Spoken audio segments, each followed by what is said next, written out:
Hello friends, welcome everyone. So basically आज की video में हम लोग क्या करने जा रहे हैं, कुछ ऑब्जेक्टिव क्वेश्चंस करेंगे that is based on work and energy chapter.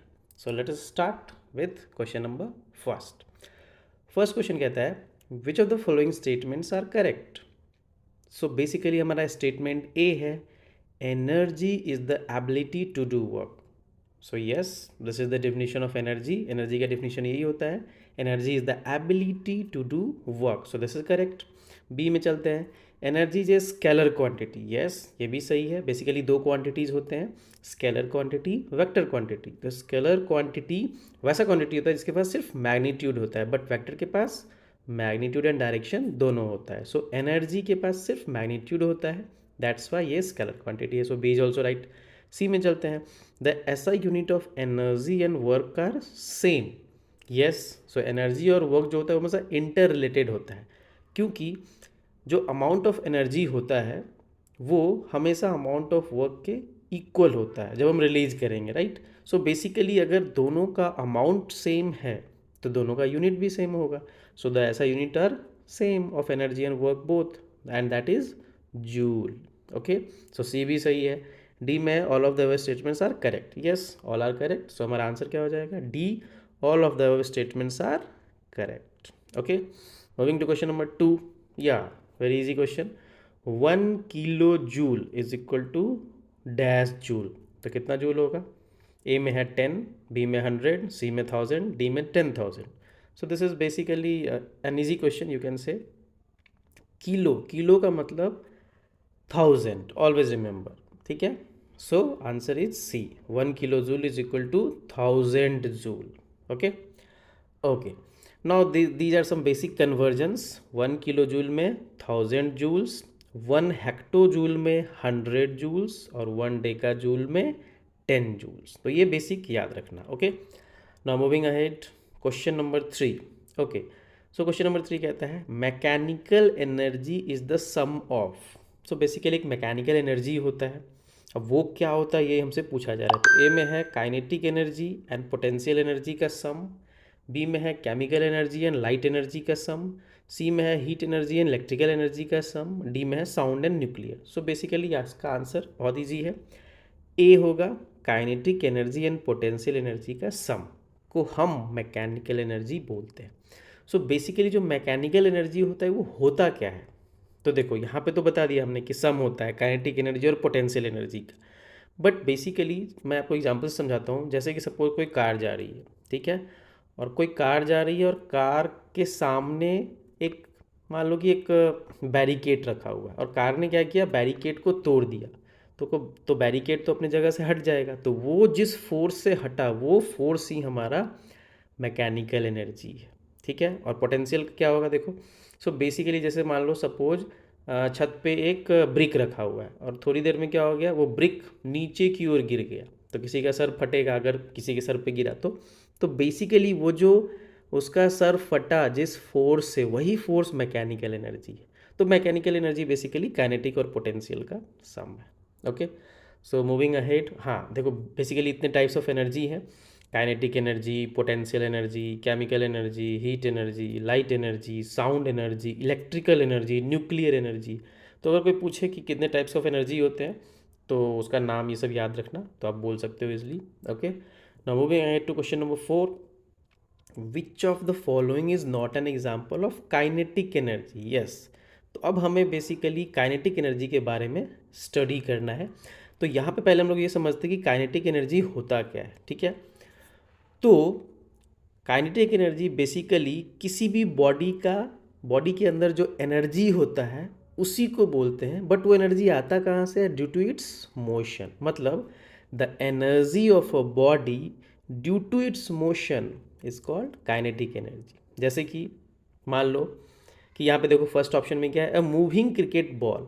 एक क्रिकेट बॉल है वो मूव कर रहा है, तो कोई भी बॉडी अगर मूव कर रहा है तो उसके मूव करने से एक एनर्जी आता है, उसी को हम काइनेटिक एनर्जी बोलते हैं। जैसे मान लो आप दौड़ रहे हो, ठीक है, तो दौड़ रहे हो तो कोई तुरंत रुकने के लिए बोलेगा तो रुक जाओगे क्या? नहीं, थोड़ी देर के बाद रुकोगे। क्यों? क्योंकि वो बेसिकली आपका काइनेटिक एनर्जी है, राइट।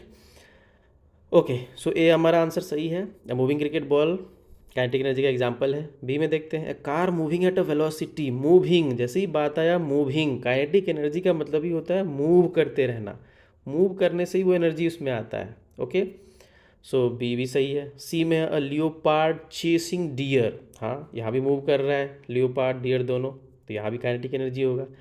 डी में है, man standing on railway platform, बेचारा स्टैंड है, खड़ा है, तो खड़ा है तो वहाँ पे वेलोसिटी उसका जीरो है, कोई काइनेटिक एनर्जी नहीं होगा, तो ये मेरा आंसर हो गया डी, ये काइनेटिक एनर्जी का एग्जाम्पल नहीं है।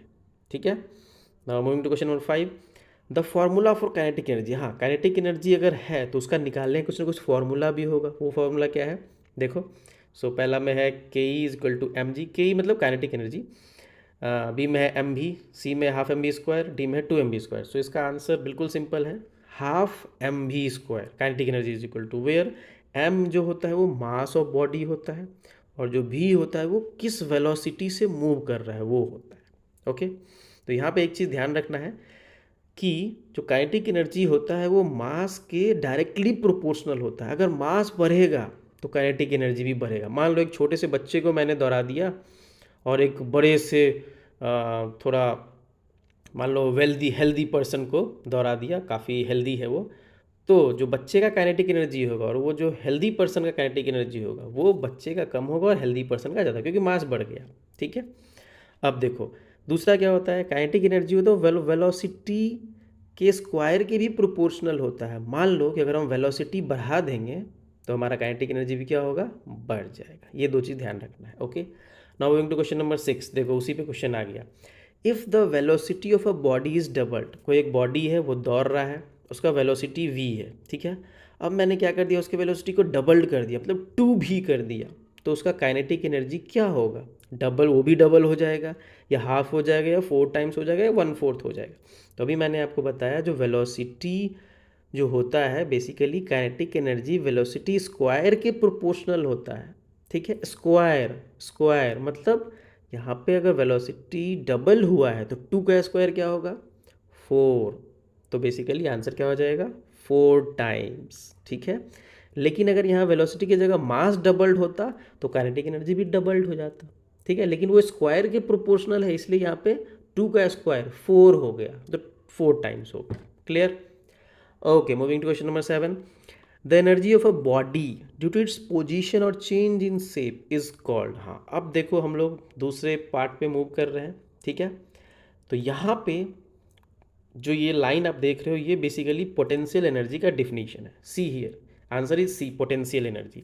तो पोटेंशियल एनर्जी क्या होता है, वैसा एनर्जी बॉडी में जो उसके पोजीशन के कारण आए। पोजीशन कहने का मतलब क्या, जैसे कि मान लो कोई चीज़, जैसे मान लो एक ब्रिक है वो ज़मीन पे है, अर्थ पे है, उसके पास कोई पोटेंशियल एनर्जी नहीं होगा, उसी को हम क्या करेंगे, उठा के छत पे रख देंगे। अब छत से अगर वो गिरेगा तो अपने आप नीचे आ जाएगा, मतलब उसमें पोटेंशियल आ गया, उसमें पोटेंशियल आ गया, मतलब वो अब उसमें एनर्जी बढ़ गया, तो पोटेंशियल एनर्जी हो गया। ओके, और दूसरा क्या है, change in shape. Change in shape मान लो कि मान लो आपके पास एक रबर है, आपने रबर को स्ट्रेच किया, अगर उसको छोड़ दोगे तो वो अपने आप फिर से अपने ओरिजिनल पोजीशन पे चला जाएगा कि नहीं चला जाएगा, चला जाएगा। तो वो कैसे गया, ड्यू टू पोटेंशियल एनर्जी। ठीक है, तो ये दो चीज़ ध्यान रखना है। Now moving to question number 8, water stored in a tank on the roof of house possesses. आपके सबके घर में वाटर टैंक होगा, ठीक है, तो उसको आप नीचे ही क्यों नहीं रखते हो ज़मीन पे, उसको छत पे सबसे ऊपर क्यों रखते हो, कभी सोचा है क्या? सबसे छत पे हम लोग रखते हैं, जो सबसे ऊंचा वाला छत होता है, मतलब 3 फ्लोर का अगर मकान है तो सबसे ऊपर रखते हैं, ऐसा क्यों? हम तो नीचे भी रख सकते हैं ज़मीन पे भी, या फिर फर्स्ट फ्लोर पे भी रख सकते हैं, सेकंड कहीं भी रख सकते हैं ना, या फिर अर्थ पे ही रखें अपने ग्राउंड के लेवल में, ऐसा क्यों नहीं करते हैं? बेसिकली ऐसा इसलिए नहीं करते हैं क्योंकि जैसे ही हम छत पे रखते हैं मतलब हमने उसको कुछ हाइट दिया, और जैसे ही हम उसको हाइट देंगे तो उसके अंदर क्या आ जाएगा, पोटेंशियल एनर्जी आ जाएगा, बी। ठीक है, तो इसलिए बेसिकली उस पोटेंशियल एनर्जी से होता क्या है कि जैसे ही हम अपना नल खोलते हैं फटाक से उसमें पानी निकलने लगता है तेज़ी से। क्यों? क्योंकि जो हाइट पे टैंक रखा हुआ है उसके उसमें जो पानी भरा है उसमें ऑलरेडी पोटेंशियल एनर्जी आ गया, और हम जब भी नल खोलते हैं उसके नीचे खोलते हैं, मतलब उस टंकी के नीचे। अगर ध्यान देना, आप टंकी के ऊपर कोई नल लगा दिया आपने और वो खोलोगे उससे पानी नहीं निकलेगा। क्यों? क्योंकि उसका पोटेंशियल एनर्जी उसके ऊपर तक नहीं है, उसके नीचे है, दैट्स वाई। ठीक है, चलो मूविंग टू क्वेश्चन नंबर 9, 9 में है which is an example of kinetic as well as potential energy. हाँ, तो देखो आपने अभी तक सीखा होगा कि काइनेटिक एनर्जी होता है वेलोसिटी के कारण और पोटेंशियल एनर्जी होता है बेसिकली हाइट के कारण। ठीक है, ये दो चीज़ होता है। अब यहाँ पे पूछ रहा है कि कौन सा एग्जाम्पल जो है वो काइनेटिक एनर्जी का भी है, पोटेंशियल दोनों का है। चलो देखते हैं। A bird sitting on a roof of a building, एक बर्ड है बैठा है, वेलोसिटी नहीं है, तो क्या ये दोनों का एग्जाम्पल होगा? नहीं।